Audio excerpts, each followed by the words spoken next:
What's up, MTG Arena fans? I got a 70% win rate using a commons only deck. My uncommons only deck performed just as well. And today's deck, an only rares deck, did even better than that.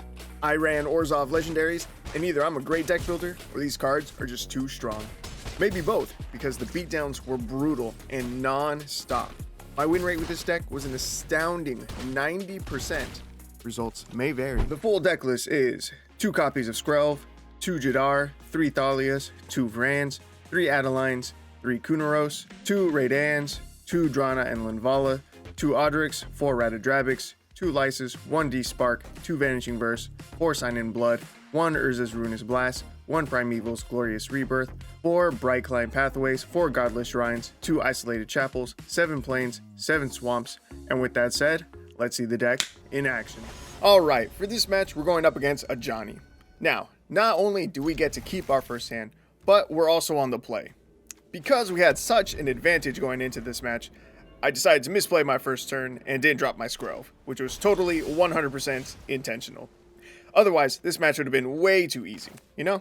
So now the match really begins, and I open with a Vran, Executioner, Thane. My opponent is boring, they drop a second island, and pass back while holding up 2 blue mana. Do they likely have a counterspell? Yes. Am I going for it anyway? Also yes. And it pays off big time. Our Adeline sticks and we connect for 3 damage. Surprisingly, our opponent did nothing with their 2 mana. Not that I'm complaining, but here we get to see our opponent's game plan. Ajani plays out an Aether Channeler, and they're going to bounce Adeline back to our hand, so he's playing a Blink deck. They run a lot of instant speed ways to blink their creatures, but lucky for us, he tapped out, and we have a Vanishing Verse at the ready. So we're going to cast that, exiling his wizard, and then follow up with our Skrelv. After we attack, we get him down to 14, and already Aether Channeler makes a return. We couldn't even get 1 turn of respite. He bounces Skrelv to our hand and passes. So for our turn, I'm going to drop a Swamp here, and then play Adeline for the second of many times. With no response from Rajani, I definitely don't try to play a second Ran right there, and I correctly play out Skrelv again. Once he passes priority, of course. Him just holding priority, I swear made this game like 3 minutes longer than it needed to be. Thanks to the magic that is editing though, you guys will get to skip most of that wait time. You're welcome. If you appreciate that, you should like this video. But here we see his deck start to do the thing. He blocks with his Channeler and then blinks it in response, which allows him to bounce our Adeline once again. Whoever could have seen that coming. Here our opponent is going to play a Mystic Sanctuary and then elect to leave their Essence Flux in the graveyard. What they do next does not make me a happy camper. For you see, the one match that I did lose with this deck, I lost because my opponent stole one of my creatures, like he just did. In the other game, my opponent stole Elisa and that won them the game. The only thing that could beat this deck was itself. Now, I'm thinking he top decked the Mind Flayer though, because if he had it in hand, it would have made more sense to leave my Adeline on the board, so he'd steal that rather than just a Skrelv. So anyway, Adeline comes down for the 3rd time, followed up with a Kunaros, which I have been enjoying playing with very much. I've always liked the artwork for the card, and it has a lot of value packed into a 3 mana creature, which I also like. I'm not a huge fan of high CMC creatures, because it just feels bad whenever they die to like a 2 mana removal spell. Now, with Adeline in our hand, yet again, I decided to play out Ratadrabix and swing. He blocks our tokens, and with that, we actually get him all the way down to just 5 life. So things are looking pretty solid, if I do say so myself. In comes a Vesuvian Duplimancy. This card could cause some serious damage because his single target spells would now make copies of that creature, and multiple Mind Flayers could snatch my entire board. But the real question is, does he have it? I swing out, blocks are declared, and the damage goes through. He did not have it. He is not that guy. We get him down to 1 and drop a second Vran. He activates his Hall of Storm Giants and swings out as his final stand. I respect it and let him connect with everything. With his fate accepted, he passes the turn back to us, and I waste no time swinging out and bringing this match to its end, demonstrating the power of only rares. Alright, for this next match we are going up against Vito. Now, I wanted everyone to see this match because the backside of Raidan, God of the Worthy, if you've never used it before, is incredibly strong.